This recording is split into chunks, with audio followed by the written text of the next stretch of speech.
Hello friends, welcome to our channel exam mode. இந்த கிளாஸில் நாம் தமிழ் இலக்கணத்தில் வர்ற எழுத்து இலக்கணம் பற்றி தான் பார்க்க போகிறோம். ஏன்னா நம்ம கொடுத்துருக்க நியூ சிலபஸில் பிரித்தெழுதுக சேர்த்தெழுதுக வருதுல, அதில் எழுத்தும் சொல்லும் மிகவும் முக்கியமானது. மேலும் அந்த எழுத்தும் சொல்லும் வச்சு தான் இந்த சிலபஸை வடிவமைச்சிருக்காங்க. இதில் நம்ம எழுத்தை பற்றி முழு டீட்டெயிலாக பார்க்க போகிறோம். அது ஒரு ப்ளேலிஸ்ட்டாகவே போட போகிறோம். வாங்க வீடியோவை பார்த்து தெரிஞ்சுக்கோங்க.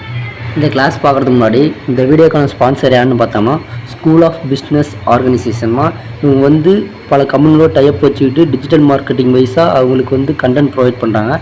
இது பார்ட் டைமாக நீங்கள் ஒர்க் பண்ணுற வேலை தான். இதுக்கான ஒரு கிளிப் வீடியோ பாருங்க. பெரிய தொகை தினம் ₹300 சம்பாதிக்க அரிய வாய்ப்பு. இன்ஸ்டாகிராம், ஃபேஸ்புக் பயன்படுத்த தெரிந்தால் போதும். Content post and content publishing மூலமா தினம் ₹300 சம்பாதிக்கலாம். இந்த வேலை செய்ய 5 நிமிடம் போதும். Work training support, group communication support, all language customer live chat support. முக்கியமா சொந்தமா ஒரு பிசினஸ் ஸ்டார்ட் பண்ற அளவுக்கு உங்களால கற்றுக்கொள்ளவும் முடியும், சம்பாதிக்கவும் முடியும். இந்த வேலை வாய்ப்பு வழங்குவது 5 வருடத்திற்கு மேல ரன் ஆகிட்டு இருக்க நம்ம தமிழ்நாட்டு company school of business organisation private limited. மேலும் விவரங்களுக்கு டிஸ்கிரிப்ஷன்ல கொடுத்திருக்க நம்பருக்கு வாட்ஸ்அப் பண்ணுங்க. இப்போ நியூ இயர் சிலபஸ்ல இருந்து இலக்கணத்துலேருந்து 25 கொஸ்டின்ஸ் வருது. அதுவும் எழுத்து இலக்கணம், சொல்லி இலக்கணம் மட்டும்தான். மீதி இருக்கிற இலக்கணம் கேட்குறாங்கன்னு பார்த்தோம்னா அதுலேருந்து சில பல கண்டென்ட் மட்டும் எடுத்துக்கிறாங்க. சப்போஸ் இப்போ இந்த இலக்கணத்தில் நம்ம எழுத்து இலக்கணம் பற்றி பார்க்குறோம்னா அதில் என்ன மாதிரி சிலபஸ் வைஸாக கொடுத்துருக்காங்கன்னா, பிரித்தெழுதுக, சேர்த்தெழுதுக, சந்திப்பிலை நீக்கெழுதுக, குரில் நெடில் வேறுபாடு, லகர லகர லகர, நகர நகர, ரகர ரகர வேறுபாடு, இணை எழுத்துக்கள் அல்ல சுட்டெழுத்துக்கள், இணை எழுத்துக்கள், ஒருமை பண்பு அறிதை. அதாவது இது ஃபுல்லுமே எழுத்து வச்சு சொல்கிறதுனால நம்ம எழுத்துக்கான டாபிக் வைஸாக இருக்கிற புக்கில் கொடுத்துருக்க லெசன்ஸ் எல்லாத்தையும் கிளியர் பண்ண போகிறோம். அதில் ஃபஸ்ட்டாக பார்க்க போகிறது தமிழ் எழுத்துக்களின் வகையும் தொகையும் டாபிக் தான் பார்க்க போகிறோம். இது எங்கே இருக்குன்னா 6th கிளாஸ் புக்கில் இருக்குது. 6th பேசிக்கில் இருந்தே வருது. நான் ஒவ்வொரு 6th 7th 8th 9th 10th வரைக்கும் 11th 12th வரைக்கும் இருக்கிற அந்த லெசனுக்கு ரிலேட்டடான எழுத்து ரிலேட்டடான எல்லா லெசனையும் உங்களுக்கு ஒரு லைன் பை லைனாக பேசிக்காக சொல்லி கொடுத்துட்டு ஃபைனலாக பிரித்தெழுதுக சேர்த்தெழுதுகளுக்கான ஒரு டிப்ஸ் கொடுத்துட்டு அடுத்து சந்திப்பிலைக்கு போகலாம். இப்போ இலக்கணம்னு எடுத்துக்கிட்டோம்னா அது மொழியை எவ்வாறு பேசவும் எழுதவும் என்று வரையறுக்கிறது தான் இலக்கணம் சொல்லுவாங்க. இலக்கணம் 5 டைப்பாக இருக்குது. ஒன்று எழுத்து இலக்கணம், 2வது சொல் இலக்கணம், 3வது பொருள் இலக்கணம், அடுத்தது யாப்பு, அடுத்தது அணி இலக்கணம்னு லைன் பை லைனாக நீங்கள் படிச்சுட்டு போனால் தான் உங்களுக்கு ஒரு புரிதலே வரும். அதனால் நம்ம பார்க்க போகிறது எழுத்து இலக்கணம். எழுத்துனாலே நம்மளுக்கு ஒளி வடிவமாகவும் வரி வடிவமாகவும் எழுதுவது தான் எழுத்துன்னு சொல்லுவாங்க.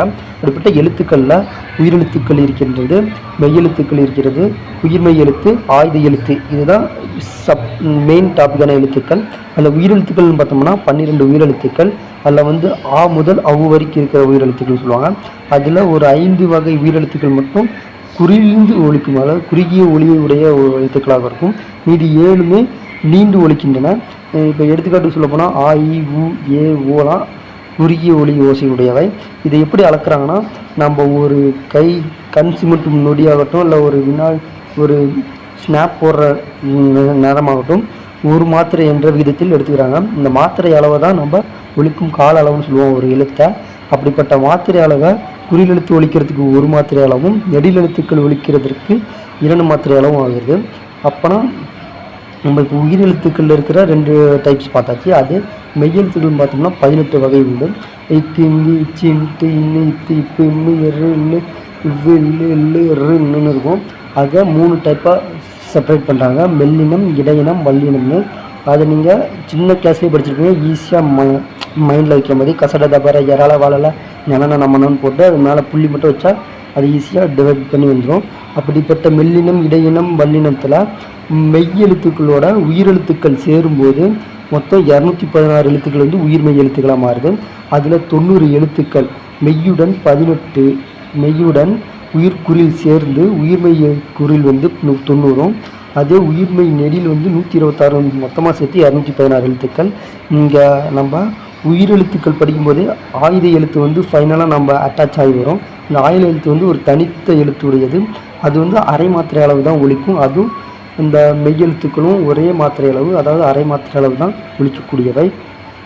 இப்போ நம்ம அடுத்த லெசனான எழுத்துக்கள்லேயே அந்த வகையை சார்ந்தது முதல் எழுத்துக்கள், சார்பு எழுத்துக்கள் பிரிக்கலாம். இப்போ முதல் எழுத்துக்கள்னால் மற்ற எழுத்துக்கள்லாம் இதை தான் சார்ந்திருக்கும். அதில் முதல் எழுத்துக்கள் வருவது சிம்பிளாக சொன்னோம்னா உயிரெழுத்துக்களும் மெய்யெழுத்துக்களும் தான் முதல் எழுத்துக்கள். அதோடு சார்ந்து வருவது தான் சார்பு எழுத்துக்கள் ஆகும். அப்புறம் முதல் எழுத்துக்கள் 30 வகைப்படும். ஆனால் சார்பு எழுத்துக்கள் வந்து 10 வகைப்படும். அது வந்து உயிர்மெய், ஆயுதம், உயிரலாபடை, ஒற்றல்லாபடை, குற்றியலிகரம், குற்றியலுகரம், ஐகார குறுக்கம், ஔகார குறுக்கம், மகர குறுக்கம், ஆயுத குறுக்கம்னு 10 வகைப்படும். அதில் நம்ம ஆல்ரெடி உயிரெழுத்துக்களும் பார்த்துட்டோம், ஆயுத எழுத்தும் பார்த்துட்டோம். உயிரெழுத்தை வச்சு மெய்யெழுத்தும் சேர்ந்து வருது உயிர் மெய் எழுத்து 216 சொல்லிட்டோம். அது எப்படி ஒளி வடிவம் எப்படி வருதுன்னா மெய்யும் ப்ளஸ் உயிரும் சேர்ந்துட்டு தான் அதோட ஒளி வடிவமாக இருக்கும். அதே வரி வடிவம் எழுத்து வடிவம் எப்படி இருக்குன்னா மெய்யை ஒத்திருக்கும். அதோட கால அளவு வந்து அதுவும் எதை ஒத்திருக்குன்னா கால அளவும் அந்த உயிரை பொறுத்து தான் அமைகிறது, உயிரெழுத்தை பொறுத்து தான் அமைகிறது. அதே மாதிரி ஆயுத எழுத்துன்னு நம்ம ஆல்ரெடி பார்த்தோம். அது தனித்து இயங்கக்கூடியது. அதற்கு வேறு பேரும் உண்டு. முப்புள்ளி, முப்பார் புள்ளி, தனிநிலை, அக்கோணம் என்றும் வேறு பேர்களும் உண்டு. இதை வந்து முன்னாடி தனக்கு தனித்த குறியில் எழுத்தையும் தன் பின்னாடி வந்து வல்லின உயிர்மெய் எழுத்தையும் எப்பவும் கொண்டு வந்து ஒரு வார்த்தையாக சென்டென்ஸாக அமையும்.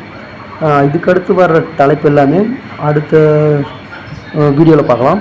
இதே உங்களுக்கு பேசிக்ஸ் லெவலில் புரிஞ்சுருங்க. நெக்ஸ்ட் வீடியோவில் சந்திப்போம்.